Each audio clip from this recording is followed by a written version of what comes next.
광우병 괴소문을 이용한 짜릿한 선동 맛을 잊지 못하고 선동 본능만 작동하는 더불어민주당의 후쿠시마 오염 처리수를 이용한 반일 선동 작태에 분노하지 않을 수 없습니다.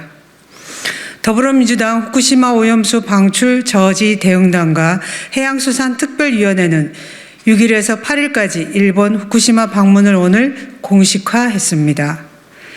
민주당 대응단은 오늘 정부는 모든 방법을 강구해 안전성을 확보하고 안전성 확보가 되지 않으면 국제해양법을 포함한 모든 저지 방법을 강구하라고 주장하며 정부 여당이 하지 않으니 민주당이 후쿠시마에 간다고 했습니다. 한마디로 자다가 봉창 두드리는 소리입니다. 민주당은 문재인 정권의 후쿠시마 오염 처리수 방류 문제의 해결 실패에 대해 먼저 반성부터 하는 것이 당시 집권 여당으로서 국민에 대한 기본적 예의입니다.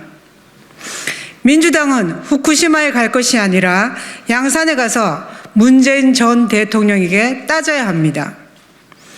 민주당이 이성과 양심을 가진 정당이라면 후쿠시마 선동, 반일 선동을 위해 일본에 갈 것이 아니라 문재인 정권의 후쿠시마 오염수 방류 문제 대응 부실 문제에 대해 국정조사를 먼저 하자고 해야 선동의 진정성을 인정받을 수 있습니다.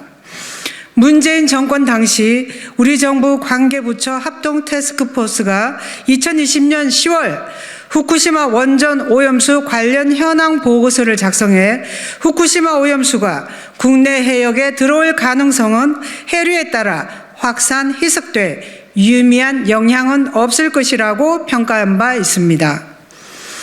일본이 방출할 후쿠시마 오염 처리수가 우리 국민과 환경에 미칠 영향이 유의미하지 않다며 문제없다는 결론을 내렸던 것입니다. 문재인 정권 때인 2021년 4월 국회에서 열린 대정부 질문에서 민주당 문진석 의원의 일본 원전 오염수 방출에 대해 정부의 반대 입장에는 변함이 없느냐는 질문에 정의용 당시 외교부 장관은 일본이 우리가 볼 때 국제원자력기구 IAEA의 기준에 맞는 적합한 절차를 따라 된다면 굳이 우리가 반대할 것은 없다고 본다고 답한 바 있습니다. 지금 민주당의 후쿠시마 선동 눈높이에서 보면 문재인 정권이 정부 차원에서 후쿠시마 오염 처리수 방출에 손을 놓고 있었거나 묵인을 한 것 아닙니까? 후쿠시마 오염 처리수에 대해서는 국제원자력기구 IAEA가 11개 나라와 함께 합동조사단을 구성해 아직 안전성을 검증하고 있습니다. 이 검증 결론을 보고 난 후에 정부와 여야가 머리를 맞대 국민 건강과 국익, 과학에 입각한 엄중한 대응에 나서면 되는 문제입니다. 광우병 괴소문을 이용한 짜릿한 선동 맛을 잊지 못하고 선동 본능만 작동하는 민주당의 후쿠시마 오염 처리수를 이용한 반일 선동 작태에 분노하지 않을 수 없습니다. 이상입니다.